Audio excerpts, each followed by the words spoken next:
Hindi ya igongona ria kwamukira athuri eru kiungano-ini kia ndundu ya athuri a kanitha wa Gatoreki gia CMA mwena wa Murera Juja, muthikabu Simon Peter Kamomoe augite ciiko cia unyitani migwate ni hituke ni mahinda na ithenya ririendekithitie ni aria manyitikana na mahitia makaherithio kuringana na watho. Muthikabu Kamomoe oriti andu ethi matikagũagũe hari kuruta thirikari mahitia na njira ya wĩigĩrĩrĩki, akiuga muingi guku bururi-ini ni urathie na mbere kugumirwo ni mathina maumanite na kuhotoma kwa ukuria wa bururi. Vile mambo inaendelea katika nchi yetu, watu wa Kenya wengi wanakosa nini? Matumaini.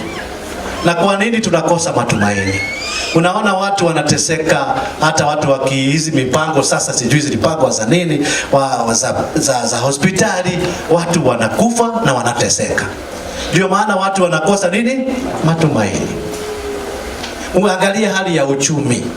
Watu, vijana wetu hata kama hatutaki of course they get involved in the immoral activities. No, that is not right.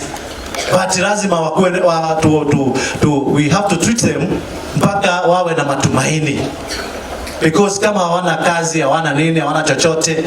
Na vijana wetu naomba sana that you also remain very hard working, na muongozo wenu wa maisha awe ni Kristo. Arumiriri a kanitha ucio magikindira murugamo uyu kuria maugite makinya maya ni magwikira muingi haho na kuria watho rumirirwo hari kuherithia Kenya aria mahitia. Ta muthuri na ta family undu ucio ni undu urekira andu magakorwo mena fear muturire-ini, tondu ndungihota ku express yourself kindu na ti undu mwega, tondu kwina freedom of expression.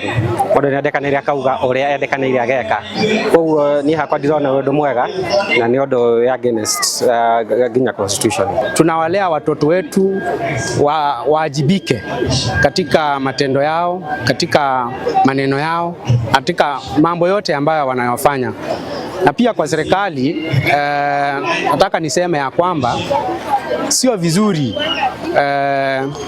kutekeleza sheria kama vile wanafanya kwa kuteka nyara watoto wetu. Koguo ingiuga ma take the right channels, magafuata igoti, mundu akaheo machanti angikorwo ni ahititie akioho, angikorwo ndahititie, no ti wega uguo muno, ti wega. Ngiribotera Inooro TV, njitagwo Ani Ngigi Wanyamu.